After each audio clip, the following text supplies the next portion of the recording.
todos. Meu nome é Diogo Garcia. É um prazer enorme estar aqui com vocês. Quero agradecer aí ao convite da São Paulo Negócios e também da Prefeitura da cidade de São Paulo. E é um prazer estar aqui com vocês para falar de um tema que é tão relevante e que eu sou realmente apaixonado, que é falar sobre o ecossistema de inovação e de startups no Brasil. Bem, é um desafio ter que falar tudo isso em 15 minutos, né? Porque tem muita coisa boa acontecendo no Brasil nesse momento. Eu acabei de voltar do Web Summit em Lisboa e tive a experiência de acompanhar uma disputa mundial, né, de inovação, onde uma startup brasileira ganhou o prêmio, né? A KPMG realiza um prêmio chamado Global Technovator, que reconhece as startups early stage mais promissoras do mundo. E o Brasil levou o ouro da inovação. Então, só queria trazer isso no início para vocês aqui, para a gente entender que realmente o Brasil é o celeiro de inovação, é o celeiro de pessoas, de empreendedores, inovadores, e a gente tem muito a explorar a respeito disso, a gente tem muito a entender. E eu vou trazer alguns insights aqui da minha pouca experiência, vamos dizer assim, no ecossistema. Eu sou co-founder de uma comunidade colaborativa de startups, investidores, de vários players do ecossistema brasileiro de inovação e startups, e também sou sócio-diretor da KPMG, lidero um programa de startups no late stage chamado Emerging Giants. Então, estou aqui para trazer alguns insights sobre o que eu vejo a respeito do ecossistema brasileiro de inovação, qual é a radiografia que a gente tem hoje e o que é que a gente pensa sobre o presente e o futuro, né? E o presente do futuro, o futuro no presente. Beleza? Então, vamos lá. Primeiro, a gente tem que saber o que é um ecossistema de inovação. Quando a gente fala de ecossistema, remete-se muito à questão de biologia, né? De espécies interdependentes que se ajudam. E a gente pode trazer esse conceito aqui para o ecossistema de inovação, que justamente são os atores que interagem, que trabalham de forma cooperativa, principalmente. Para quê? Para fomentar o empreendedorismo, desenvolver inovação de forma dinâmica. E isso tem a ver com o quê? Com geração de empregos, isso tem a ver com aumento do crescimento econômico, né? Então, é importantíssimo a gente falar sobre o ecossistema, não de uma forma, nossa, o ecossistema, as pessoas se ajudam, não é benevolência, geração de negócio, é geração de emprego, é elevação do Brasil no patamar de inovação para gerar oportunidades para estudantes, para professores, para cientistas, né, a resolver problemas do mundo. Problemas do Brasil. Então, quando a gente fala de ecossistema, né, a gente tem que entender o seguinte: quem são os players? Quem são os participantes do ecossistema de inovação? Eu tive a experiência de estudar alguns ecossistemas, e aí a gente tem várias referências, Vale do Silício, a gente tem Austin, a gente tem, na Europa, a gente tem o Reino Unido, por exemplo, tem um ecossistema muito desenvolvido, de onde existem vários unicórnios, né, de startups. E aí a gente pergunta, e o Brasil, né? O que é que a gente faz no Brasil? A gente copia os modelos existentes desses grandes vales, desses ecossistemas de inovação que são modelos para o mundo? É isso que a gente vai falar aqui também nesses 15 minutos. Mas, assim, para entender um pouco do ecossistema, a gente tem que considerar ativamente aqui quem participa, desde das comunidades, tá?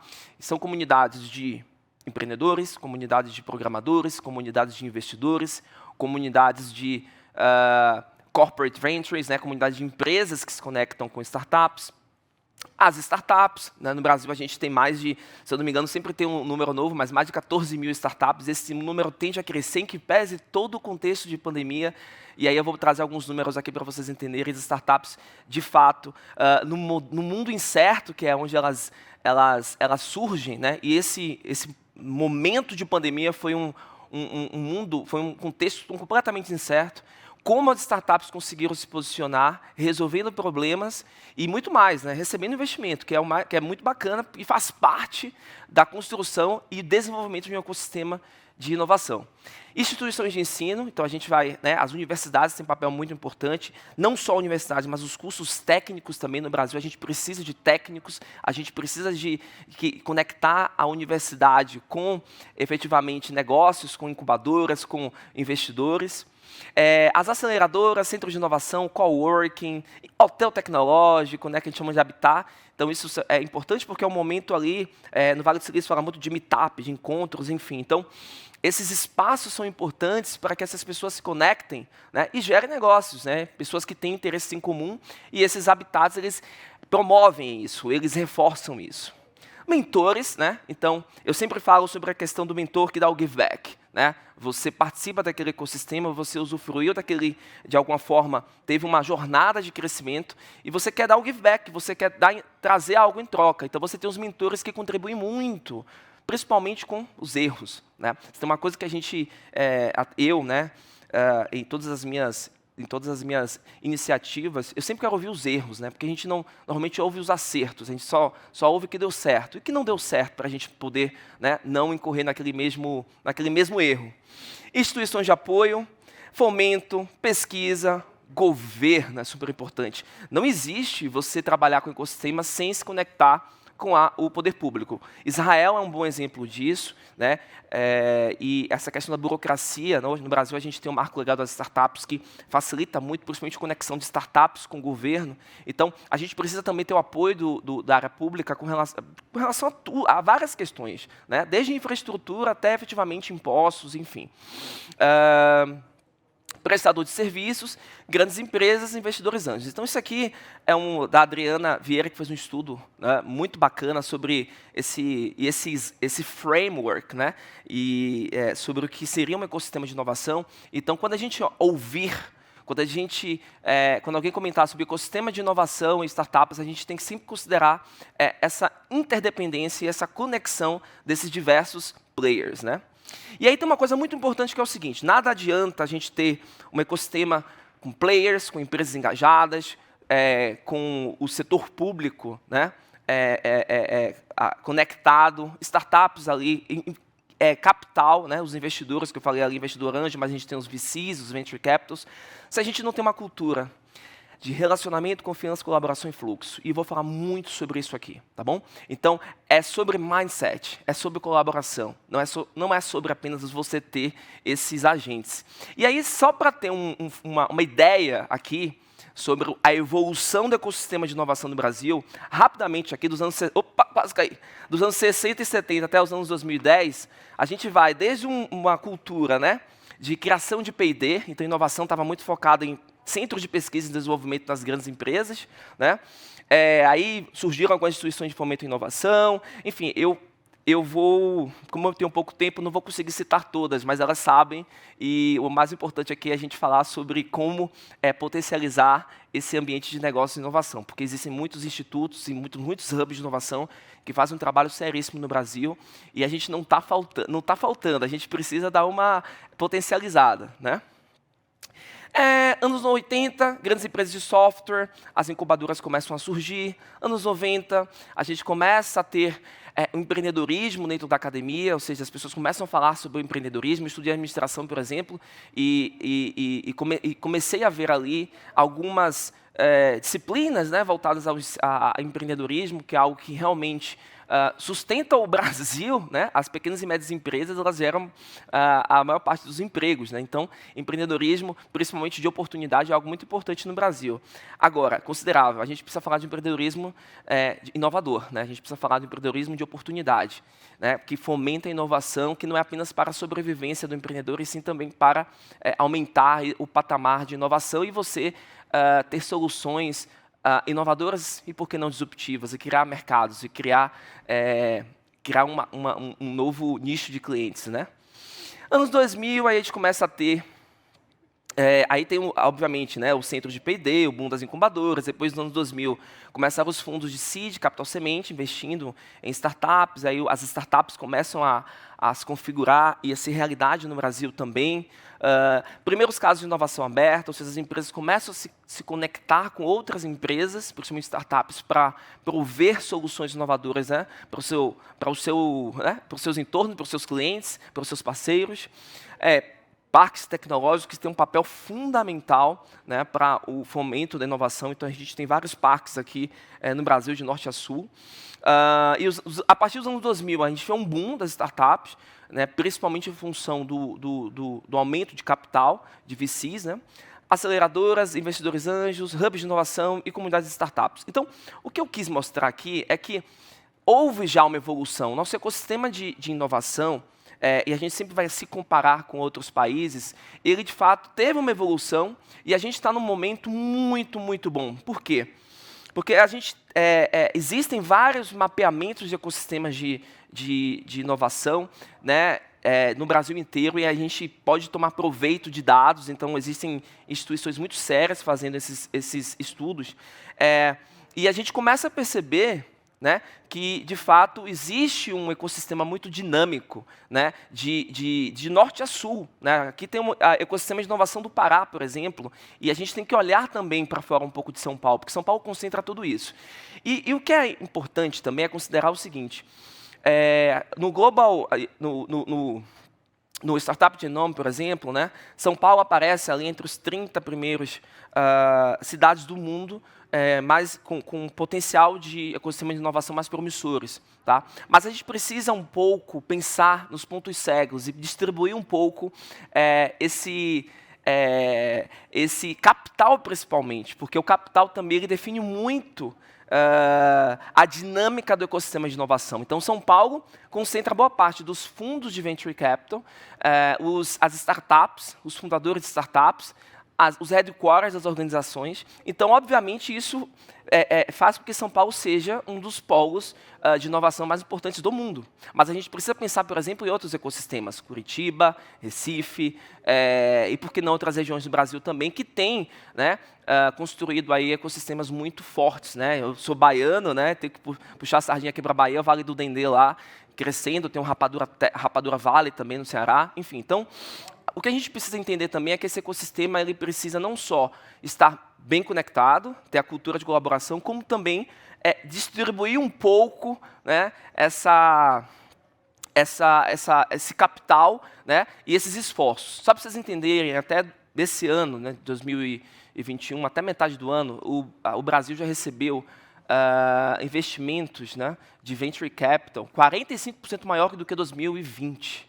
Né, e 2020, 30% maior do que 2019, segundo o relatório da Distrito. Então, tem muita grana vindo, tem muito investidor, não só brasileiro, como também de fora, colocando dinheiro nas startups. Então, é um momento muito pujante, é um momento em que, efetivamente, as startups estão recebendo investimento, e por que não pensarmos em distribuir um pouco mais isso? Não apenas São Paulo, que já é realmente um ambiente, um ecossistema, vamos dizer assim, muito que está enfim, né, que tem uma certa maturidade e que já se configura como os maiores do mundo. É sobre mapear, né? É sobre entender ali de norte a sul, né?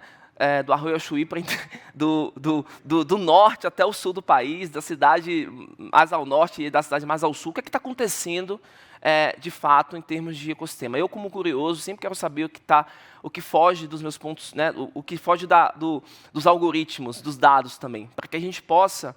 A disrupção sempre vem de mercados não atendidos. Então, a gente tem que estar de olho também, né, sobre essa perspectiva de encontrar inovação, o que não é capturado. Né? E para uma mensagem super importante que eu trago é o seguinte: a conexão é o combustível da inovação. Acho que os mapeamentos são importantes, a gente tem grandes instituições e pequenas instituições também que fazem um trabalho super sério no Brasil. Estamos num momento pujante, onde o ecossistema ele tem muitos players, ele tem muitas pessoas que começam a entender, mas nada adianta, isso é um aprendizado que a gente pode trazer de todos os vales, desde Israel, Vale do Silício, que é a questão da colaboração, que é a conexão.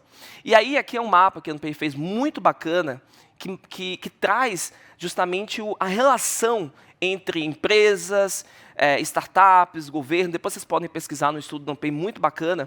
E ele mapeia justamente a relação, se é de baixa a elevada, entre os diversos players do ecossistema. A gente tem muito que avançar. A gente tem que conectar mais governo com startups, a gente tem que conectar as entidades de classe também com as outras, com os habitats, enfim, a gente tem um grande mapa aqui. As grandes empresas começam, de fato, a se conectar mais com as startups, para entender, principalmente das iniciativas de inovação aberta. O Corporate Venturing, ele está crescendo muito no Brasil. Fica a dica aí, quem quiser se aventurar no mundo da inovação aberta. Então, o Corporate Venturing está crescendo em investimentos de empresas em startups. Nos próximos 3 anos, isso aí vai ter realmente aí um pool de empresas e muitas startups conectadas com essas grandes empresas. Mas a gente precisa conectar todos os players, universidade, startup, governo, empresas pequenas, PMEs, enfim. E aí, o que é que os atores normalmente dizem, né? Que, poxa, o que é que está faltando, o que é que a gente precisa do futuro? Então, assim, redução da burocracia, a gente sabe que no Brasil é um desafio, mas a gente não pode encarar isso como um obstáculo. A gente tem que se conectar com né, fazer os pleitos, e existem pessoas do ecossistema que estão engajadas nisso. O marco legal das startups é uma prova disso, para que a gente possa, de fato, tornar um ambiente de negócios, um ambiente de inovação mais dinâmico, vamos dizer assim.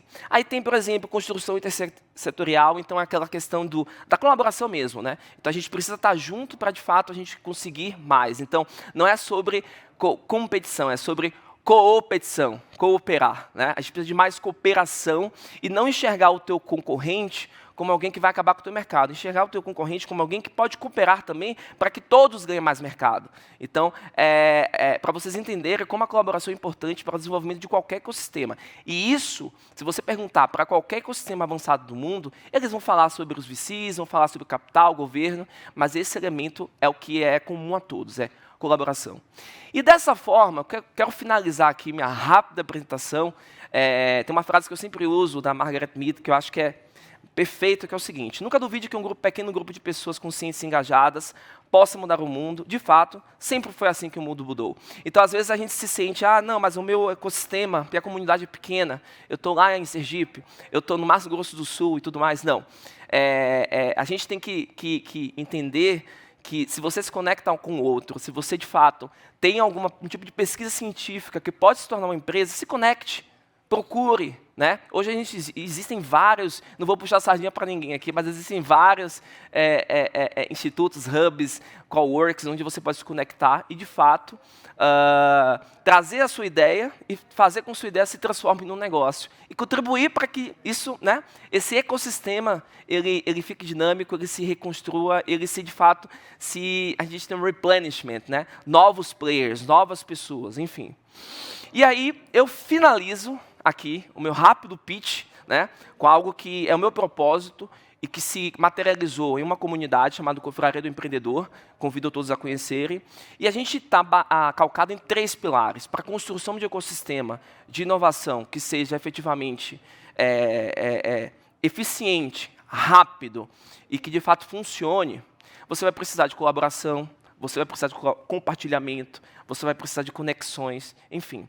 Então, eu finalizo aqui a minha apresentação dizendo: de nada adianta a gente ter um ecossistema de inovação com grandes players, com muita gente interessada, com muito capital, se a gente não consegue conectar pessoas, compartilhar melhores práticas e contribuir aí para o crescimento econômico e social do nosso país. Muito obrigado e a gente se fala. Parabéns, São Paulo Tech Week. Foi um prazer estar aqui com vocês. Tchau, tchau.